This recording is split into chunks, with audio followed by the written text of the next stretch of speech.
नमस्कार दर्शकों, बात आज के चैनल में आपका स्वागत है। मैं हूं पारुल शर्मा और पेश है आज की सच्ची बात पक्की बात।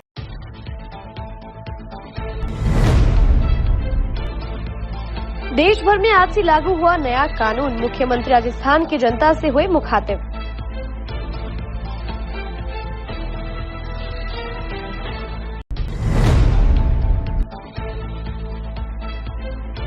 बीमा कर्मियों ने उत्साह से मनाया अपना संगठन का स्थापना दिवस। 74 साल का हुआ संगठन।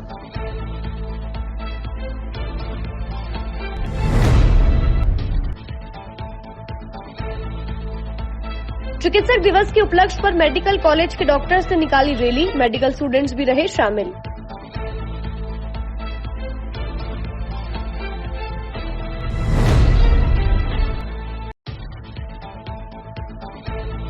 आरपीएससी भर्ती परीक्षा की फर्जी मार्कशीट मामले में 2 लोग गिरफ्तार, अनुसंधान जारी।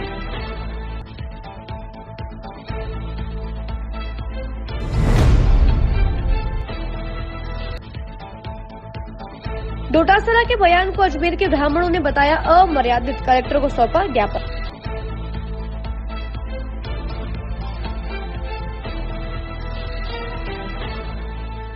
के लिए ऐसा स्कूल तलाश रहा हूं जहां बच्चा स्टडी करे और साथ में उसे सभी स्पोर्ट्स फैसिलिटीज भी मिले। अपने बच्चे के लिए सतगुरु इंटरनेशनल स्कूल चुनो। स्टडी के साथ साथ यहां इवनिंग में नेशनल लेवल के कोचेज द्वारा swimming, badminton, lawn tennis, table tennis, basketball जैसे स्पोर्ट्स की ट्रेनिंग दी जाती है। अरे वाह! सतगुरु इंटरनेशनल स्कूल, पृथ्वीराज नगर, ऑपोजिट ए ब्लॉक, पंचशील, अजमेर।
सर्किट मामू नहीं बनने का, रेडीनेट फाइबर लगाने का। इंटरनेट बोले तो रेडीनेट फाइबर नेट। डिटेल्स के लिए 7412001234 पे कॉल लगाने का। सही है भाई।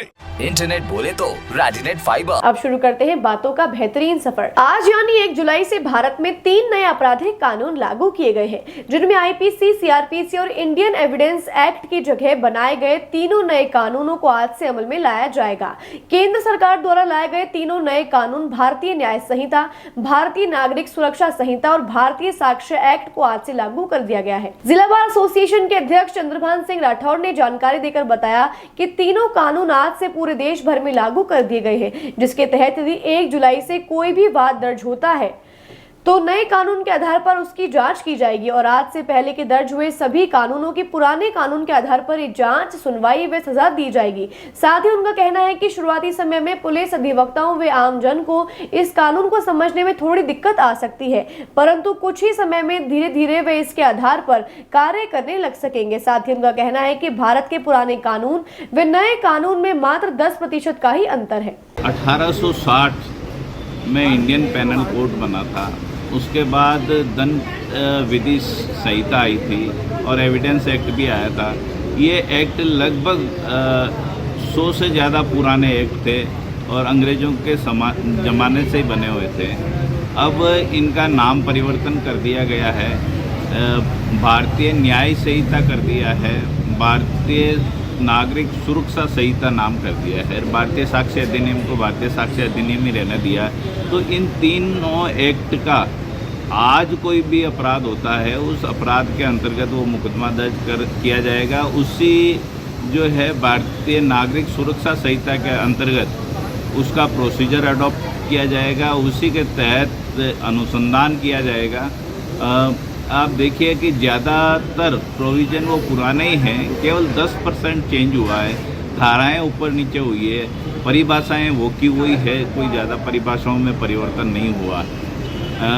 अब आम तौर पे आम जनता को, पुलिस को और वकीलों को कुछ दिनों के लिए परेशानी रहेगी, क्योंकि वो पुरानी धाराएं तो आदमी के मुख ज़बानी हुआ करती थी। अब क्योंकि नई धाराओं में जो है केसेस दर्ज किए जाएंगे तो पक्षकारों को भी परेशानी रहेगी केस समझने में, आम वकीलों को भी रहेगी, न्यायाधीशों को भी रहेगी और पुलिस को भी रहेगी। ऐसे केसेस कितने दिन में रहेंगे कंप्लीट? अब पुराने जो केसेज है वो पुराने विधि संहिता से ही चलेंगे, पुराने लॉ से ही चलेंगे।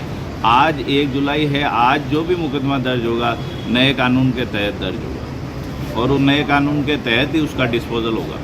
AIIEA के 74वें स्थापना दिवस के अवसर पर आज अजमेर मंडल जीवन प्रकाश शाखा सहित अजमेर मंडल की सभी 20 शाखाओं में आज AIIEA का 74वां स्थापना दिवस शानदार तरीके से मनाया गया। 1 जुलाई बीमा कर्मचारियों के लिए एक ऐतिहासिक दिन है। इस अवसर पर सभा को संबोधित करते हुए संदीप भार्गव, मंडल अध्यक्ष, और सुनीत पुट्टी, मंडल सचिव, ने बताया कि आज से 73 वर्ष पूर्व मुंबई में सभी कर्मचारी नेताओं ने एकत्रित होकर all India insurance employees association की स्थापना की और निर्णय लिया कि 243 प्राइवेट बीमा कंपनियों का एकीकरण कर इसका राष्ट्रीयकरण किया जाए और 1956 में संगठन को यह सफलता मिली। उसके बाद से बीमा उद्योग में बीमा कर्मचारियों के हितों की रक्षा करते हुए उन अनेक बड़ी बड़ी उपलब्धियां हासिल की गई। वहीं आज इस अवसर पर यूनियन से जुड़े LIC पदाधिकारियों और कर्मचारियों ने गेट मीटिंग का मंडल प्रबंधक को नई भर्ती शुरू करवाने एवं AIIEA संगठन को मान्यता प्रदान करने हेतु LIC अध्यक्ष के नाम ज्ञापन सौंपा। इसके अलावा AIIEA को और मजबूत करने और सक्रिय करने हेतु मंडल अध्यक्ष संदीप भार्गव द्वारा सभी साथियों को शपथ दिलाई गई। इस अवसर पर उमेश उपाध्याय, मोहन सतवानी, सुनील हरवानी, राजेश बागड़ी, मनोज लूथरा, हितेश देव कुमार, तेज सिंह, अशोक दासानी, टोएस बग्गा, मीना टिलवानी, हेमलता खिलानी, प्रतिभा शर्मा आदि सदस्यगण उपस्थित थे। आज सर्वप्रथम तो आज हमारे all India insurance employees association है, जो हमारा अखिल भारतीय संगठन है, उसका आज स्थापना दिवस है। 1 जुलाई 1951 को all India insurance employees association की स्थापना हुई थी मुंबई में, और उसमें सब में पहले यह निर्णय लिया गया था कि हमारी जो 243 कंपनियां उसका मर्जर कर हम इसका एक राष्ट्रीयकरण किया जाए, और उसके बाद हमको 5 साल बाद वो सफलता मिली। तो आज स्थापना दिवस के उपलक्ष्य में भी हम सब लोग यहाँ पर एकत्रित हुए हैं, और साथ ही आज के दिन हमने एक all India insurance employees association के आह्वान पर सभी लोगों ने शपथ ली है, और किस तरीके से हम संगठन को और LIC को सजो कर रखेंगे उसके बारे में हमने शपथ ली है, और आगे भी यही हम कार्य करते रहेंगे। साथ ही आज की जो हमारी 2 डिमांड्स है, एक तो डिमांड है हमारी all India insurance employees association को मान्यता प्रदान किए जाए, रिकॉग्नाइजेशन दिया जाए, और दूसरा हमारा है कि LIC में नया रिक्रूटमेंट भर्ती प्रक्रिया किया जाए। उसी को लेकर आज हमने ये प्रदर्शन भी किया, और उपलक्ष्य में हमने AI की स्थापना पर हमने उसको उपलक्ष्य में यहाँ पे मीटिंग भी करी, और अब जो हम उसको इस मीटिंग के बाद हमारे मंडल प्रबंधक महोदय को एक ज्ञापन सौंपेंगे, जिसमें जो हमारी दो मांग है, रिक्रूटमेंट और एआई को मान्यता देना, वो उनको सौंपेंगे और थ्रू प्रॉपर चैनल वो हमारे चेयरपर्सन LIC अध्यक्ष को मुंबई प्रेषित करेंगे। चिकित्सक दिवस के उपलक्ष्य पर आज सुबह मेडिकल कॉलेज से बजरंगगढ़ चौराहे तक एक रैली का आयोजन किया गया, जिसके अंतर्गत सभी मेडिकल कॉलेज के स्टूडेंट, प्रोफेसर, रेजिडेंट डॉक्टर का स्टाफ मौजूद रहा। वे एक ब्लड डोनेशन कैंप का भी आयोजन किया गया, जिसमें सभी रेजिडेंट डॉक्टर्स ने बढ़ चढ़कर रक्तदान किया। डॉक्टर गिरिराज मीणा ने जानकारी देकर बताया कि इस रैली का मुख्य उद्देश्य आमजन को रक्तदान के प्रति जागरूक करना है। साथ ही रैली के माध्यम से सभी से अपील की गई कि देहदान व अंगदान अवश्य करें। साथ ही उन्होंने जानकारी दी कि भविष्य में नेत्रदान शिविर का भी आयोजन किया जाएगा। अंगदान के बारे में आज जैसा कि खरे सर ने बताया है कि हमारी जो डॉक्टर्स डे के सेलिब्रेशन की थीम आज अंगदान पर आधारित है। अंगदान के बारे में अगर मैं जानकारी दूं कि प्रति वर्ष करीब 5 लाख लोग भारतवर्ष में अंगों के अभाव में अपना दम तोड़ देते हैं। प्रति वर्ष करीब अगर भारत में देखा जाए तो 2 लाख किडनीज की आवश्यकता होती है। उसके मुकाबले हम 2022 का आंकड़ा देखें तो 11,300 किडनियां हमें दान के रूप में मिली। लिवर जो कि 30 से 50 हज़ार लिवर की हमें आवश्यकता होती है प्रति वर्ष, उसके मुकाबले हम 3,700 लिवर ही एकत्रित कर पाए। उसी प्रकार अगर मैं हार्ट की बात करूं तो 50,000 के एवज में हम सिर्फ 250 हार्ट ट्रांसप्लांट कर पाए और लंग्स तो 138 ही कर पाए। कहने का मतलब ये है कि अंगदान के प्रति जागरूकता के अभाव में हम सप्लाई और डिमांड के बीच में बहुत बड़ा गैप है और इसको पूर्ति करने के लिए सरकार ने ये बीड़ा उठाया है कि जन जागरण की कोशिश की जाए और इसी जन जागरण की कोशिश में आज हमारे सभी सीनियर चिकित्सक, नर्सिंग कर्मी, हमारे रेजिडेंट्स, हमारे अंडर ग्रेजुएट स्टूडेंट्स, इन सब ने इस बीड़ा को उठाया है और समाज में जन जागरण फैलाने की प्रयास करेंगे। और RMCTA के डॉक्टर्स के लिए सबने मिलकर ये चिकित्सक दिवस को सेलिब्रेट करने का हुआ है। उसमें हमने आज सुबह मॉर्निंग में यहाँ कॉलेज से लेके बजरंगगढ़ चौराहे तक रैली का आयोजन किया था, जिसमें सारे प्रोफेसर थे, रेजिडेंट डॉक्टर्स थे, पैरामेडिकल स्टाफ भी था। और उसके बाद में अभी ब्लड डोनेशन का एक कैंप रखा गया है, जिसमें मैक्सिमम रेजिडेंट अपना ब्लड डोनेशन का वो स्वेच्छा से रक्तदान करेंगे। और उसके अलावा अंगदान का भी रखा गया है और उसके देहदान भी का वो भी प्लान है। और आगे जाके हमारे फ्यूचर में हमने प्लान किया है कि आई डोनेशन का भी एक कैंप रखा जाएगा। आज डॉक्टर्स डे है। डॉक्टर्स डे पे आज जेएलएन महाविद्यालय अस्पताल से संबंधित सभी चिकित्सकों ने एक इस डॉक्टर्स डे को सेलिब्रेट करने का एक अनूठा तरीका अपनाया है। उसमें सबसे पहले सुबह 8 बजे से पहले एक रैली निकाली गई कॉलेज से लेके और वापस कॉलेज तक बजरंगगढ़ चौराहे से होते हुए। उसमें जो जनता को जो संदेश देना था वो था कि अंगदान महादान, अंगदान जितने ज़्यादा से ज़्यादा लोग करेंगे उससे कईयों की जान बचती है। इसको लेके एक हमने जागरूकता रैली निकाली। उसके बाद में 9 बजे से रक्तदान शिविर का आयोजन किया गया।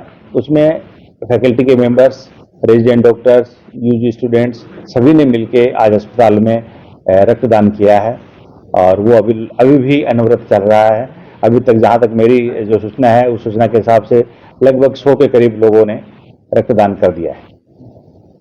इसके बाद में हमारे मेलोडी हॉल में एक सम्मान समारोह का एक आयोजन किया गया है, जिसका आयोजन 2022 के स्टूडेंट्स ने और RMCTA ने उसका आयोजन किया है। उसमें मुख्य अतिथि हमारे माननीय जिलाधीश महोदय होंगी। क्योंकि वो एक पेशे से डॉक्टर भी हैं, इसलिए डॉक्टर्स डे पे हम सभी ने उनको बुला के और उनसे जितने भी रक्तदान जिन लोगों ने किया है उनको सम्मानित कराएंगे और हम उनको भी सम्मानित करेंगे। यह आज का हमारा कार्यक्रम है और मेरा सभी लोगों से ये विनम्र आग्रह है कि आज के दिन जितने ज़्यादा से ज़्यादा अंगदान के बारे में लोगों को प्रेरित करें, उसके प्लेज के लिए प्लेज करें, तो वो न केवल अजमेर के लिए, ये राज्य के भी हित में होगा। लगभग 50 से लेकर 60 लोगों का सम्मान किया जाएगा।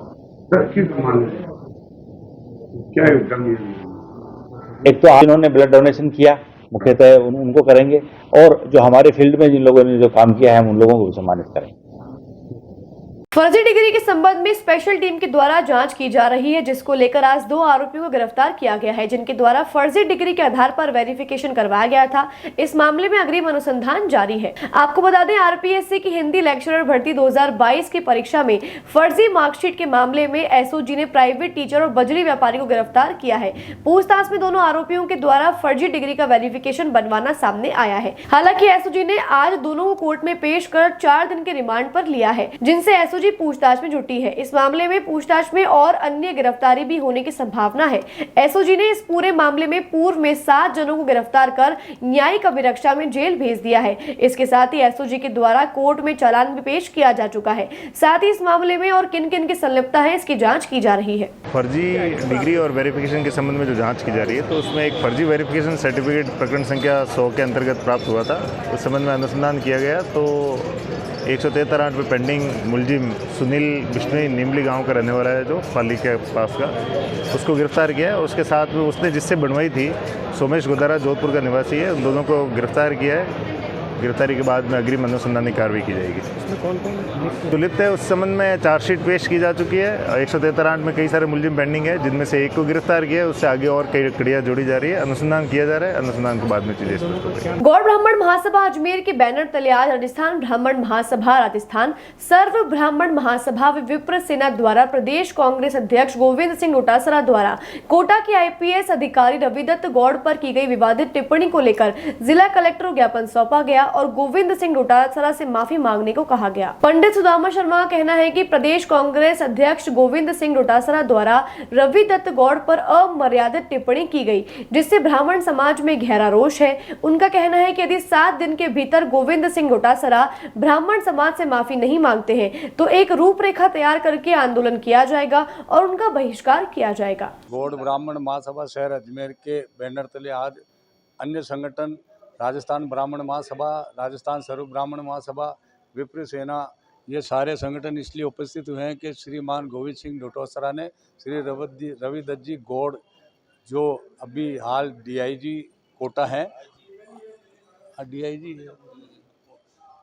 उनको श्रीमती डोटासरा साहब ने वर्दी उतारने की, पैर रगड़ के माफ़ी मांगने की, पता नहीं कौन सी रंजिश निकालने के कारण खुले मंच के अंदर उनको खुली चुनौती दी है कि ब्राह्मण समाज भी आपके हितैषी नहीं होंगे। यहाँ के जो अभी जो नेता है वो भी आपकी मदद नहीं कर सकेंगे और आपको नौकरी करना मैं बुला दूंगा, और आप कहते यहाँ से चले जाएं और नहीं तो मैं आपको नौकरी करना बुला दूंगा। इस संदर्भ में श्रीमान कमिश्नर महोदय व श्रीमान कलेक्टर महोदया को हम आज ये विज्ञापन देने आए हैं, जिसमें सुदामा जी हमारे साथ है, नरेश मुग्दल जी हमारे साथ है, सत्यनारायण जी मुग्दल हमारे पास है, जय किशन जी पार्षद महोदय हमारे साथ हैं और अन्य बड़े बड़े लोग जिसमें इस ग्रुप के अंदर है वो सब उपस्थित हैं। और सब में भारी रोष प्रकट हो रहा है कि अगर ये इन्होंने माफ़ी नहीं मांगी तो अगले 7 दिन के अंदर दूसरी कार्रवाई करने के लिए हम तैयार हैं।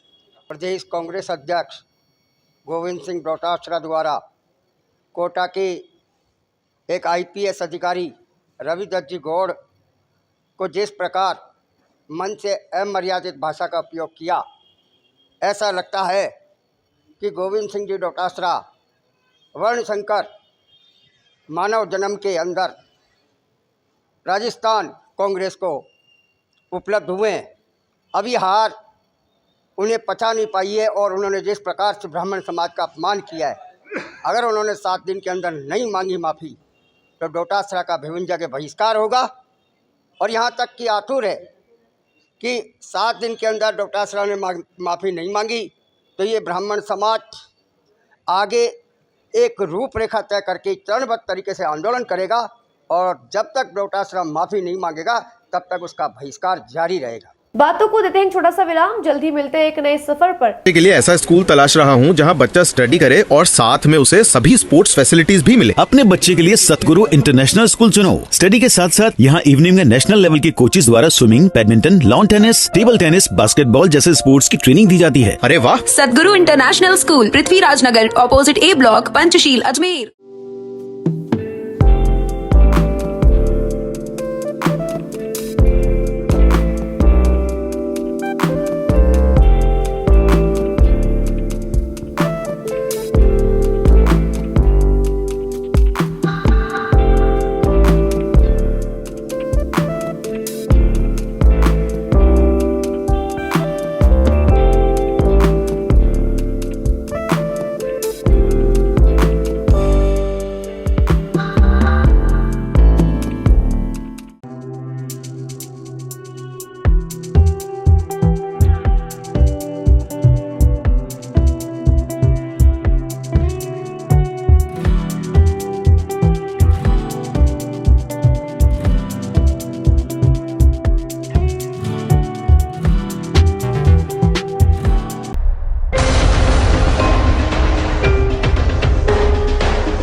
सर्किट, मामू नहीं बनने का, रेडीनेट फाइबर लगाने का, इंटरनेट बोले तो रेडीनेट फाइबर नेट। डिटेल्स के लिए 7412001234 पे कॉल लगाने का। सही है भाई।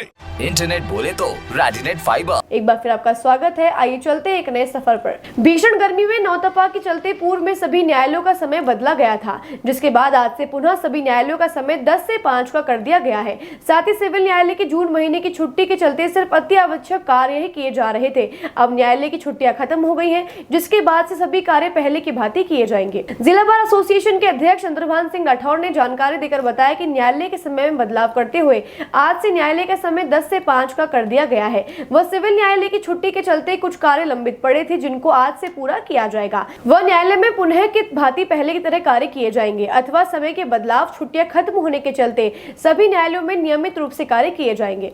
देखिए, राजस्थान में भीषण गर्मी पड़ती है और इस बार भी इतनी भीषण गर्मी थी कि सभी के हालात खराब थे। राजस्थान में काफ़ी लंबे समय से, पुराने समय से, अंग्रेजों के लगभग टाइम से चल रहा होगा, 7 से 12 का टाइम था कोर्ट का। उसके बाद थोड़ा संशोधन करते हुए 7:30 से 12:30 तक का टाइम किया था और 1 जुलाई से आज से 10 से 5 का न्यायालय का समय हो गया। अब देखिए, आप उसी दौरान सिविल न्यायालय की इन जो 1 महीने की जून की छुट्टियां रही, उसमें अर्जेंट काम हुए, केवल जो रेगुलर चलने वाले काम हैं वो बंद रहे थे।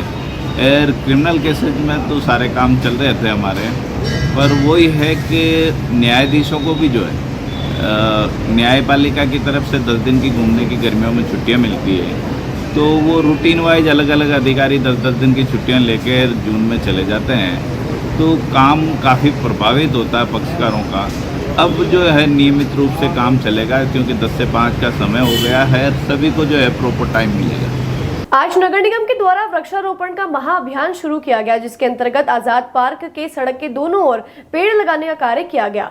अजमेर शहर में 15 लाख पौधे लगाने का लक्ष्य रखा गया है, जिसके तहत आज शहर भर में 1.5 लाख पौधे लगाए जाएंगे। विधानसभा अध्यक्ष व उत्तर विधायक वासुदेव देवनानी ने जानकारी देकर बताया कि पूर्व में जिस प्रकार भीषण गर्मी हुई व जल स्तर घटा, इसके लिए वृक्षारोपण बहुत ही महत्वपूर्ण है। इस अभियान के तहत आज 1.5 लाख पौधे लगाए जाएंगे। साथ ही उन्होंने आमजन से पेड़ लगाने व उनकी रक्षा करने की अपील की है। नगर निगम द्वारा वृक्षारोपण का महाअभियान शुरू किया है। उसके तहत इस आजाद पार्क में पूरे सड़क के दोनों ओर पेड़ लगाने की रचना की है। मैं समझता हूँ इस समय जब पूरे प्रदेश में वृक्षारोपण का कार्यक्रम चल रहा है, जो आज के समय की आवश्यकता भी है, क्योंकि पिछले दिनों जिस प्रकार से सारे प्रदेश में तापमान बढ़ा, लोग परेशान होने लगे, पानी की भी पीने की कमी आने लगी, ग्राउंड वाटर की भी कमी होने लगी, तो सोचा कि वृक्षारोपण का महाअभियान चले। और आज अजमेर ज़िले के अंदर 15 लाख पौधे लगाने का जो लक्ष्य तय किया है, उसमें ही आज नगर निगम ने लगभग मैं समझता 5,000 पौधे लगाने का एक अभियान शुरू किया है। 1.5 लाख का लक्ष्य टोटल यहाँ 5,000 लगेंगे और पूरे गार्डन शहर में 1.5 लाख पौधे लगेंगे। नगर निगम मेयर ब्रजदा हाड़ा ने जानकारी देकर बताया कि पौधे पूरे शहर भर में लगाए जाएंगे, ताकि आमजन को छायादार वृक्ष उपलब्ध हो सके व भीषण गर्मी से राहत मिल सके। देखिए, आज नगर निगम द्वारा जो आज़ाद पार्क है अपना, वहाँ पर आज जो पौधारोपण का कार्यक्रम किया गया, तो इसका आज शुभारम्भ हुआ है अपना। तो आज हमने जो शुभारम्भ के लिए माननीय विधानसभा अध्यक्ष वासुदेव देवनानी जी, उनको बुलाया, उनके हाथों से जो आज हमने पौधारोपण करवाया। तो आज से जो क्या पौधारोपण का अभियान हमने शुरू कर दिया है। तो लगभग हम 2.5 लाख पौधे जो है वो वितरित करेंगे। तो यहाँ पर मैं आपके चैनल के माध्यम से कहना चाहूँगी, जो भी संस्थाएं हैं वो चाहे तो पौधे ले सकती हैं, और सभी पार्षदों को भी हम पौधे देने वाले हैं। तो जो अपना अभी गर्मी में आपने देखा कितनी लू और हीट वेव बहुत हुआ था, तो उसको देखते हुए अगर शहर हरियाली से भर जाएगा, तो ये जो हमने अभी सामना किया इस चीज़ का, वो शायद सामना करना नहीं पड़े। तो इस हिसाब से हम जो है शहर में पूरी जगह ही पौधे लगा रहे हैं, और जिसको भी पौधे की ज़रूरत है तो हम यहाँ से पौधे सबको वितरित कर रहे हैं। तो जो है आज से अभियान शुरू कर दिया है और पौधे आज से शुरू कर दिए हैं। ग्लोबल वार्मिंग के बढ़ते और जिस प्रकार से इस बार तापमान इस गर्मी के सीज़न में बढ़ा, उन्होंने पूरे देश के नागरिकों से आह्वान किया कि एक वृक्ष अपनी माँ के नाम ज़रूर लगाए। इस अभियान के पीछे उनकी मंशा ये है कि प्रत्येक व्यक्ति यदि अपनी माता के नाम पर वृक्ष लगाएगा, तो पूरे देश के अंदर जितने भी नागरिक हैं वो इसके अंदर कहीं ना कहीं सहभागी बनेंगे। और निश्चित रूप से उसी क्रम को आगे बढ़ाते हुए आज भारतीय जनता पार्टी ने नगर निगम के साथ मिल करके और जो है वृक्षारोपण अभियान को यहाँ आज़ाद पार्क में संपादित किया। देश की जनता वृक्ष लगाए, जिस प्रकार से माता अपने पुत्र की, अपने पुत्रियों की, अपने बच्चों की लालन पालन पोषण करती है, वैसे ही हम भी हमारे द्वारा लगाए गए वृक्ष को माँ के नाम मानते हुए और माँ के तरह लालन पालन पोषण करते हुए उन वृक्षों को लगाए। और उन्हीं की प्रेरणा से अजमेर नगर निगम द्वारा 1 लाख से ज़्यादा वृक्ष अजमेर में लगाए, इस आह्वान को किया है। पृथ्वीराज चौहान अजमेरू खेल महाकुंभ की शुरुआत कल 30 जून से हो गई थी, जो कि आगामी 7 जुलाई तक किया जाएगा। इसके अंतर्गत 19 खेल की प्रतियोगिताएं की जाएंगी, जिसके अंतर्गत 4000 से लगभग 5000 खिलाड़ी इसमें हिस्सा ले रहे हैं। विधानसभा अध्यक्ष व अजमेर उत्तर विधायक वासुदेव देवनानी ने जानकारी देकर बताया कि नगर निगम द्वारा यह आयोजन किया जा रहा है। इसके लिए उन्होंने अपनी ओर से सभी खिलाड़ियों को शुभकामनाएं प्रेषित की व युवाओं के अच्छे व सफल भविष्य की कामना की। उनका कहना है कि इस खेल के माध्यम से नवयुवकों में खेल के प्रति प्रेरणा जागृत होगी व आने वाले समय में अजमेर के खिलाड़ियों को एक और खेल स्टेडियम की सौगात दी जाएगी। आज सम्राट पृथ्वीराज चौहान खेल महाकुंभ खेल के आज उद्घाटन के अवसर पर मैं नगर निगम को अपनी ओर से बहुत बहुत शुभकामनाएं और बधाई देता हूं कि आज 19 खेल उन्होंने इस प्रतियोगिता में लिए हैं, जो 7 दिवसीय कार्यक्रम चलेंगे और उसमें लगभग 4 से 5000 खिलाड़ी भाग ले रहे हैं। यह सौभाग्य है।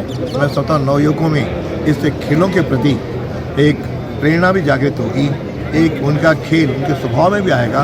मैं सबसे आग्रह करूँगा कि खेल को अपने जीवन का अंग बनाएं ताकि वे स्वस्थ रहें। और पिछले दिनों से देश का नेतृत्व ने इस ओर प्रयत्न किया, तो इस बार ओलंपिक में सर्वाधिक पहले के वर्षों की तुलना में ओलंपिक में हमको मेडल मिले। मैं आशा करता हूं कि जीवन में और आगे बढ़ते बढ़ते यह देश खेलों में सिरमौर बनेगा और खेलो इंडिया, खेलो राजस्थान के तर्ज पर ये पंचायतों तक खेल खेले जा रहे हैं। मैं समझता हूँ इससे निश्चित रूप से भारत में एक श्रेष्ठ खिलाड़ी खड़े होंगे जो देश का गौरव बढ़ाएंगे। और हम सब मिलकर के इस ओलंपिक तो छोड़ो, लेकिन देश के हर क्षेत्र में आगे हम बढ़ेंगे।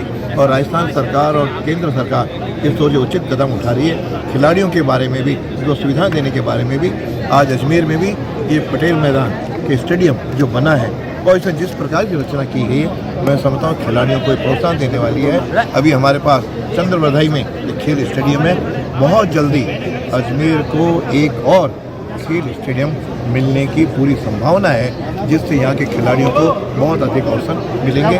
मैं एक और पुनः सारे खिलाड़ियों के उज्जवल भविष्य की कामना करता हूँ। स्वायत्त शासन मंत्री झावर सिंह खरा ने नगर निगम के द्वारा किए जा रहे खेल के महाकुंभ की प्रशंसा करते हुए युवाओं को खेल के प्रति जागरूक करने व खेल के माध्यम से अपने स्वास्थ्य को बेहतर रख के सकारात्मकता को जीवन में लाने का संदेश दिया। अजमेर नगर निगम द्वारा सम्राट पृथ्वीराज चौहान खेल महाकुंभ का आज शुभारंभ किया जा रहा है। और क्योंकि खेल महाकुंभ बालकों के, युवाओं के, वृद्धों के, प्रौढ़ों के, सबके जीवन में इसलिए आवश्यक है कि जब व्यक्ति का शरीर स्वस्थ रहेगा, उसका मन स्वस्थ रहेगा, मस्तिष्क स्वस्थ रहेगा, और जब तन, मन और मस्तिष्क तीनों चीज़ स्वस्थ रहेंगी तो उसके अंदर, उसके मन मस्तिष्क में सदैव सकारात्मक विचारों का प्रवाह रहेगा। और जब सकारात्मक विचारों का प्रवाह रहेगा तो वो निश्चित रूप से सबसे पहले अपने राष्ट्र के हित के बारे में सोचेगा, अपने राष्ट्र की उन्नति और प्रगति के बारे में सोचेगा, फिर वो मानव कल्याण के बारे में सोचेगा, जीव कल्याण के बारे में सोचेगा, फिर वो अपने समाज के बारे में, अपने शहर के बारे में सोचेगा, फिर परिवार के बारे में सोचेगा और सबसे अंत में अपने बारे में सोचेगा। उप महापौर नीरज जैन ने इस अवसर पर सभी खिलाड़ियों को आशीर्वाद प्रदान करते हुए उनके अच्छे भविष्य की कामना की। साथ ही नगर निगम द्वारा किए जा रहे इस आयोजन के तहत युवाओं ने बढ़ चढ़कर हिस्सा लेने की बात कही। पृथ्वीराज चौहान खेल महाकुंभ का आज विधिवत शुभारंभ हुआ है। हमारे विधानसभा अध्यक्ष वासुदेव देवनानी जी, हमारे स्वायत्त शासन मंत्री जावर सिंह जी खर्रा, हमारे ओंकार सिंह जी लखावत, वरिष्ठ नेता सहित खेल विशेषज्ञ, खेल प्रेमी और अंतर्राष्ट्रीय खिलाड़ी हमारे बीच में आज आए और इन बच्चों को जो इस खेल महाकुंभ में भाग ले रहे हैं उनको आशीर्वाद दिया, आशीर्वचन उन्होंने प्रदान किए। निश्चित रूप से नगर निगम द्वारा आयोजित इस महाकुंभ में 4000 से ज़्यादा बच्चे पार्टिसिपेट कर रहे हैं। 5 साल से लेकर 75 साल तक के युवा खिलाड़ी इसमें भाग ले रहे हैं।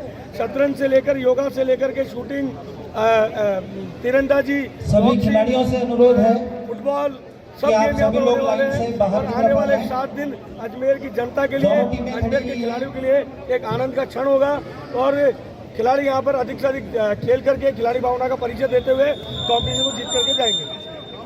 ब्रह्म कुमारी की चंद्रवदयी नगर शाखा की ओर से आयोजित 3 दिवसीय बाल व्यक्तिगत विकास शिविर रविवार को संपन्न हुआ। समापन समारोह में सीआरपीएफ ग्रुप केंद्र 2 के कमांडेंट श्रीराम मीणा बतौर मुख्य अतिथि के रूप में मौजूद रहे। सेंटर प्रभारी बीके योगिनी ने बताया कि शिविर के अंतिम दिन बच्चों के लिए देशभक्ति, फैंसी ड्रेस और डांस कॉम्पिटिशन रखा गया, जिसमें बच्चे झांसी की रानी, भारत माता, भगत सिंह, नेताजी सुभाष चंद्र बोस सहित अन्य बनकर आए। बच्चों ने देशभक्ति का संदेश दिया। साथ ही बच्चों ने देशभक्ति के गानों पर भी प्रस्तुतियां देकर सभी में देशभक्ति की जज्बा जगा। प्रतियोगिताओं में प्रथम स्थान पर प्रेक्षा, द्वितीय स्थान पर प्रसन्नजीत सिंह और तृतीय स्थान पर वंश गुरवानी रहे। विजेताओं को सीआरपीएफ ग्रुप केंद्र 2 के कमांडेंट श्रीराम मीणा ने पुरस्कृत कर उनकी हौसला अफजाई की। कार्यक्रम को सफल बनाने में बीके, कल्पना, मेघा, भूमिका, राजेश सहित अन्य का योगदान रहा। ओम शांति। ब्रह्मा कुमारी की तरफ से 3 दिन से जो बाल व्यक्तित्व विकास शिविर का आयोजन किया गया था उसका आज समापन हुआ है। आज समापन में जो 3 दिन से 6 प्रतियोगिताएं हुई है, उन सभी 6 प्रतियोगिताओं के जो 3 विनर आज चुने गए हैं, उन तीनों विनर को हमारे भ्राता जी कमांडेंट श्रीराम मीणा जी ने पुरस्कृत किया।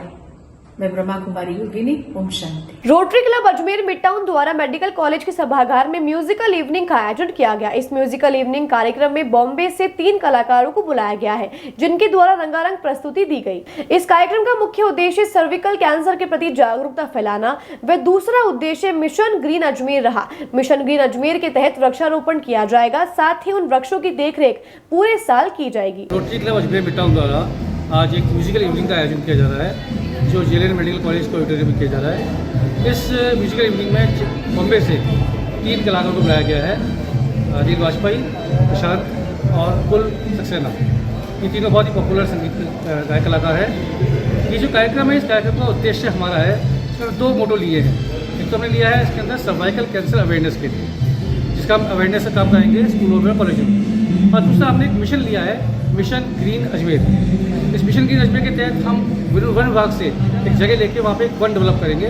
खाली पेड़ बढ़ाने का काम नहीं करेंगे, हम साल भर तक पेड़ को संभालेंगे भी, बड़ा भी करेंगे, और जो पेड़ लगाएंगे वो पेड़ भी छोटे नहीं लगा के बड़े लगाएंगे। हमारा क्लब ऐसे प्रकल्प लगातार लेता रहा है और शहरवासियों के सहयोग से और क्लब मेंबर्स के सहयोग से हम इस तरह के कार्यक्रम करते हैं, जिससे फ्रंट भी रेस होता है और एक अवेयरनेस भी बढ़ती है। जी, तो ये हमारा उद्देश्य है। आज गायकों द्वारा गायन हो रहा है। आज जो गायक है उसमें अनिल वाजपेयी हैं, वो रफ़ी के गाने गाते हैं। प्रशांत है, वो किशोर के गाने गाते हैं, और गुल सक्सेना जो है वो लता के गाने गाती हैं। ये तीनों गायकों का प्रस्तुतिकरण हो रहा है। बातों को देते हैं छोटा सा विराम, जल्दी मिलते हैं एक नए सफर पर। के लिए ऐसा स्कूल तलाश रहा हूँ जहाँ बच्चा स्टडी करे और साथ में उसे सभी स्पोर्ट्स फैसिलिटीज भी मिले। अपने बच्चे के लिए सतगुरु इंटरनेशनल स्कूल चुनो। स्टडी के साथ साथ यहाँ इवनिंग में नेशनल लेवल के कोचेज द्वारा swimming, badminton, lawn tennis, table tennis, basketball जैसे स्पोर्ट्स की ट्रेनिंग दी जाती है। अरे वाह! सतगुरु इंटरनेशनल स्कूल, पृथ्वीराज नगर, ऑपोजिट ए ब्लॉक, पंचशील, अजमेर।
नई सर्किट, मामू नहीं बनने का, रेडीनेट फाइबर लगाने का, इंटरनेट बोले तो रेडीनेट फाइबर नेट। डिटेल्स के लिए 7412001234 पे कॉल लगाने का। सही है भाई। इंटरनेट बोले तो रेडिनेट फाइबर। एक बार फिर आपका स्वागत है। आइए चलते हैं एक नए सफर पर। देश भर में आज से नया कानून लागू हो गया है। इसको लेकर मुख्यमंत्री भजनलाल शर्मा ने प्रदेश भर में वीसी के जरिए नए कानून की जानकारी दी गई। अजमेर में जवाहर मंच में आयोजित कार्यक्रम के दौरान 2 बार लाइट गुल हो गई। मौजूद लोग सीएम का भाषण भी पूरा नहीं सुन पाए। आयोजित कार्यक्रम में संभागीय आयुक्त महेश चंद्र शर्मा, आईजी लता मनोज कुमार, कलेक्टर भारती दीक्षित, एसपी देवेंद्र कुमार बिश्नोई सहित अन्य पुलिसकर्मी और सीएलजी मेंबर्स के साथ स्टूडेंट शामिल हुए। सीएम के भाषण के दौरान 2 बार बिजली गुल हो गई। देखिए, आज एक बहुत ही ऐतिहासिक कार्यक्रम का आयोजन किया गया है और विशेषकर मैं अजमेर में जो संभाग स्तर पे आज जो कार्यक्रम हुआ है उसके बारे में बताना चाहूँगी कि आज यहाँ हमारे जो सीएलजी के सदस्यगण हैं, पुलिस मित्र हैं, ग्राम रक्षक हैं, सुरक्षा सखी हैं, वो काफ़ी संख्या में इस स्थान पर एकत्रित हुए हैं। उन सब ने सीएम साहब को, हमारे माननीय मुख्यमंत्री महोदय को सुना है। आज ऐतिहासिक पल है हमारे पुलिसिंग के लिए भी, क्योंकि आज से नए कानून लागू हो गए हैं। जो इतने साल पुराने हमारे आईपीसी, सीआरपीसी और एविडेंस एक्ट थे, उनके स्थान पर नए कानून लागू हो गए हैं जो न्याय पर आधारित है, हमारे मूल्यों पर आधारित है, हमारे संविधान पर आधारित है। उनके साथ ही हमारे पुलिस की प्रणाली में पूरे देश में एक साथ बहुत बड़ा बदलाव आया है। इस दृष्टि से भी यह पल ऐतिहासिक है। और आज हमारे जो पुलिस की जो एक्सटेंडेड फैमिली है, हमारे जो फोर्स मल्टीप्लायर्स हैं, सीएलजी के सदस्यगण, ग्राम रक्षक, पुलिस मित्र, सुरक्षा सखी, इन सबको आज माननीय मुख्यमंत्री महोदय ने एड्रेस भी किया है। इन सभी दृष्टियों से आज का ये सफल कार्यक्रम यहाँ पर आयोजित किया गया। केवल अजमेर संभाग में ही नहीं, बल्कि थाना स्तर पर, सर्कल स्तर पर सभी जिलों में यह कार्यक्रम आयोजित हुआ है, जिसमें हजारों की संख्या में जो हमारे पुलिस मित्र हैं, सुरक्षा सखी हैं, ये इस कार्यक्रम से जुड़े हैं। उन सब ने माननीय मुख्यमंत्री महोदय को सुना है। सभी जगह नए कानूनों की जानकारी के लिए प्रेजेंटेशंस भी दिए गए हैं, पब्लिक को ब्रीफ भी किया गया है। मीडिया के मार्फत भी बीते कुछ दिनों से लगातार जो आलेख प्रकाशित किए गए हैं, जिनसे जनता की अवेयरनेस को बढ़ाने के लिए नए कानूनों के संबंध में निरंतर प्रयास किए गए हैं। पुलिसकर्मियों की ट्रेनिंग के लिए भी बीते कुछ समय से निरंतर अनवरत प्रयास हमारे पुलिस मुख्यालय की तरफ से, प्रशिक्षण निदेशालय की तरफ से किए गए हैं। हमारी पुलिस फोर्स सभी जगह तैयार है कि नए कानूनों को सफलता के साथ में लागू करें और सिटीजन्स को राहत पहुंचाएं। धन्यवाद। आम जनता ले जाने के लिए क्या कुछ विशेष? जी हाँ, बिल्कुल। आज जो आयोजन किया गया उसमें कार्यक्रम से पहले भी जो यहाँ पे हमारे जो नागरिकगण उपस्थित है, उनके लिए प्रेजेंटेशन दिया गया, उनको जानकारी नए कानूनों के संबंध में दी गई है। और ये केवल रेंज स्तर पे ही नहीं, प्रत्येक जिला स्तर पे और थाना स्तर पे भी ये इसी तरह के कार्यक्रम आयोजित किए गए हैं। अजमेर शहर से एक बेहद शर्मनाक खबर सामने आ रही है, जहां एक असामाजिक तत्व द्वारा गाय का दुष्कर्म किया गया और यह दुष्कर्म लगातार 15 से 20 दिनों से किया जा रहा है। हिंदू धर्म में गाय को मां व भगवान का दर्जा दिया गया है। पूर्व में इसी प्रकार से बछड़े के साथ दुष्कर्म की वारदात सामने आई थी। अब सवाल ये उठता है कि क्या प्रदेश में बेटियों के साथ साथ गाय व अन्य जानवर भी सुरक्षित नहीं है? आपको बता दें, आरोपी द्वारा अंजाम दी गई दुष्कर्म की घटना सीसीटीवी कैमरे में कैद हुई है। जानकारी के अनुसार यह घटना घूघरा क्षेत्र की है, जहां पर एक गाय के साथ पिछले 15 से 20 दिनों से एक आरोपी द्वारा दुष्कर्म किया जा रहा था। गाय के मालिक का कहना है कि पिछले 15 से 20 दिन से गाय जख्मी हो रही थी, परंतु इसके पीछे कोई कारण सामने नहीं आ रहा था, जिसके चलते उन्होंने बाड़े में सीसीटीवी कैमरा लगा दिया। जिसके बाद उन्हें ज्ञात हुआ कि असामाजिक तत्व द्वारा गाय के साथ दुष्कर्म किया जा रहा है। जिसके बाद तुरंत गाँव वासियों ने आरोपी को पकड़ा और आरोपी द्वारा यह कबूल किया गया है कि वह गाय के साथ दुष्कर्म करने की नीयत से वहां आता था।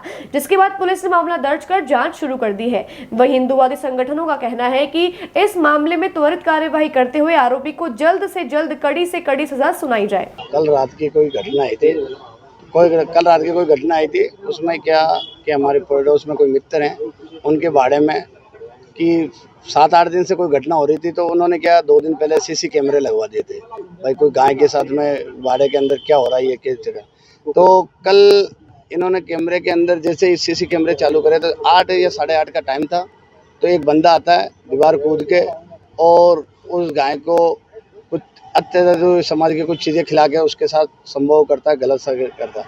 तो उन्होंने फिर क्या पूरे नकदर हो गए वो, मतलब कपड़े वपड़े खोल के बिल्कुल। तो उन्होंने देखा, ग्रामीण वाले आए, 2-4 जने इकट्ठे हुए, फिर इकट्ठे हो गए, उसको पकड़ा। पकड़ने के बाद बोला भाई तू ना चोरी करता ना करता है, फिर करता क्या करने के लिए आता है? तो उन्होंने बोला कि मैं इस गाय के साथ संभोग करने के लिए आता हूँ और मैं इनसे आज से नहीं कर रहा हूँ, मैं इससे कम से कम 15-20 दिन से इससे साथ संभोग कर रहा हूँ। उन्होंने खूब मुँह जवानी पकड़ी। अब आप लोग क्या करवा रहे हो वैसे? हम रिपोर्ट दर्ज कराना है सीए साहब से, एक रिक्वेस्ट करने के लिए। हमारे सारे हिंदू संगठन और ग्रामीण वासी भले होकर सारे हम सीए साहब से रिक्वेस्ट करना है कि इसको कड़ी से कड़ी कार्रवाई करें और इसके मेडिकल और गाय का मेडिकल। हाँ जी, पुलिस के हवाले कर दिया? हाँ बिल्कुल सर, पुलिस के हवाले कर दिया था। गाय सर मेरी एक गोवर्धन गहलोत नाम है, गोगरा निवासी हूँ मैं, और करीबन 7-8 दिन से गाय को रोजाना कभी सींग टूटना, कभी पाँव टूटना, कभी बॉडी पे घाव होना, इस तरह से मैं परेशान हो गया और पकड़ में नहीं आ रहा था वो। तो करीबन 2 दिन पहले 3 दिन पहले मैंने सीसीटीवी कैमरा लगाया, वहाँ पे सीसीटीवी कैमरा लगाया तो उसमें करीबन 8, सवा 8 बजे एक अनजान सा व्यक्ति अंदर आया।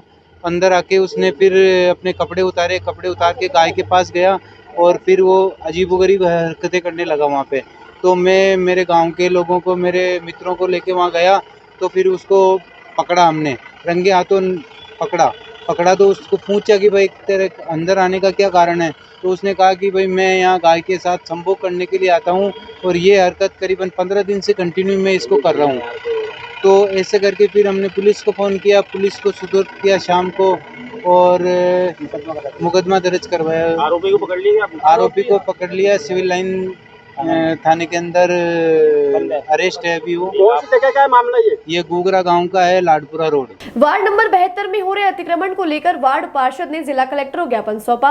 उनका आरोप है कि भूमाफियाओं द्वारा सरकारी जमीन पर फर्जी दस्तावेज के द्वारा नक्शा पास करवा लिया गया, जिसके बाद वार्ड पार्षद द्वारा इसकी शिकायत की गई, परंतु इस पर कोई कार्यवाही नगर निगम द्वारा नहीं की गई। वार्ड पार्षद गजेंद्र सिंह रलावता का कहना है कि फर्जी दस्तावेजों की सहायता से अतिक्रमणियों द्वारा अवैध अतिक्रमण किया गया, जिसके बाद क्षेत्रवासियों की शिकायत के आधार पर मय कागज उनके द्वारा शिकायत की गई, परंतु उसके ऊपर कोई कार्यवाही नहीं की गई, जिसके चलते उनके द्वारा आज जिला कलेक्टर को ज्ञापन सौंपकर अतिक्रमण को ध्वस्त करने की मांग की गई। इसके अलावा उनके द्वारा एक कॉम्प्लेक्स के लिए निगम द्वारा नक्शा पास किया, जिस पर भी उन्होंने आरोप लगाया है कि उसमें अवैध रूप से न ही तो मार्ग छोड़ा गया, वह ऊंचाई ज्यादा होने के चलते उनका मानना है कि वह अवैध है, परंतु इस पर नगर निगम द्वारा कोई कार्यवाही नहीं की जा रही है, जिसको लेकर वार्ड पार्षद द्वारा नगर निगम से त्वरित कार्यवाही करने हेतु ज्ञापन सौंपा गया।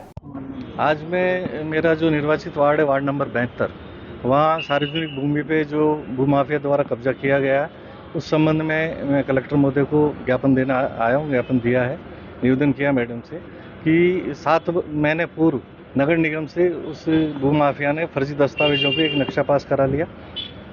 उस नक्शे की मैंने वहाँ में कागजात शिकायत करी, क्षेत्रवासियों को बताने के बाद तो नक्शा निगम ने निरस्त कर दिया, लेकिन आज तक भी वहाँ से उस भूमाफिया का अतिक्रमण कायम है, हटाया नहीं जा रहा है। बार बार निगम को मैं लिख चुका हूँ कि उस अतिक्रमण को हटाएं, लेकिन हो सकता है निगम के अधिकारी मात्र उसको समय दे रहे हैं ताकि वो कोर्ट कचहरी जाके कोई लिटिगेशन लेके आ जाए। इसी तरीके से एक केजी स्टोन है, उसके पास में कॉम्प्लेक्स का नक्शा निगम ने पास किया है, वो बिल्कुल वहाँ पे अवैध रूप से उसमें ना तो मार्ग निर्धारण छोड़ा गया, ना सेटबैक छोड़ा गया है और ऊंचाई भी ज़्यादा ले ली गई। इसकी भी मैंने शिकायत की है, लेकिन नगर निगम द्वारा ना तो कोई कार्रवाई की गई, ना नोटिस दिया गया। पता नहीं किस चीज़ का इंतजार कर रहे हैं और बाद में जाके फिर जब ज़्यादा बड़ी बात होती है तो सीज करते हैं। ये स्थिति के कारण आज मैं कलेक्टर महोदय से ये निवेदन किया कि कम से कम निगम को पाबंद करें और इस तरीके से अवैध निर्माणकर्ताओं के हौसले पस्त हो, ऐसी कार्रवाई की जाए। डॉक्टर्स डे के अवसर पर डिग्गी बाजार ठटेरा चौक के तालाब के पास स्थित राजकीय डिस्पेंसरी में श्री अजमेर व्यापारिक महासंघ के तत्वावधान में डॉक्टर्स का सम्मान किया गया। इस अवसर पर doctor Ishwarlal Nenwani, doctor Rajesh Kumar Goyal, nursing staff सहित अन्य का माल्यार्पण करके साफा पहनाकर और मुंह मीठा कराकर राधा स्वामी सत्संग डेरा ब्यास समिति से प्रकाशित साहित्य की परमार्थी साखियां भेंट करके सम्मानित किया गया। महासंघ के महासचिव रमेश लालवानी, मितेश निचानी, हरीश अगवानी, हरीश वतवानी, चंद्र लखीसरानी सहित अन्य उपस्थित रहे। साथ ही उनके द्वारा आम जन को दी जा रही सेवाओं के लिए धन्यवाद ज्ञापित किया गया। वर्ल्ड लेवल पे जो पहले के दिनों में अपन सब लोग मनाते थे, पर आजकल स्पेशलाइजेशन हो गया है। विश्व स्तर पर नर्सिंग डे, स्टाफ मनाया जाता है, Mother's Day, Father's Day, Doctors' Day, आजकल सब डे मनाए जाते हैं। उनमें आज जो है विश्व स्तर पर डॉक्टर्स डे मनाया जा रहा है। जो ये राजकीय डिस्पेंसरी है डिग्गी बाजार में ठटेरा चौक पर है, इसमें हमने आजकल ईश्वर लाल जी नैनवानी साहब और राजेश जी गोयल इनके सारे स्टाफ के सहित इनका आकर के श्री अजमेर व्यापारिक महासंघ के तत्वाधान में इनको सम्मानित किया गया और आपसी सहयोग एवं इनकी टीम के द्वारा जो सेवाएं की जा रही है, मानवता की सेवाएं की जा रही है, उसके लिए हमने इनको धन्यवाद दिया है। आज के लिए बस इतना ही। कल फिर होगी आपसे मुलाकात, तब तक के लिए दीजिए इजाजत। नमस्कार।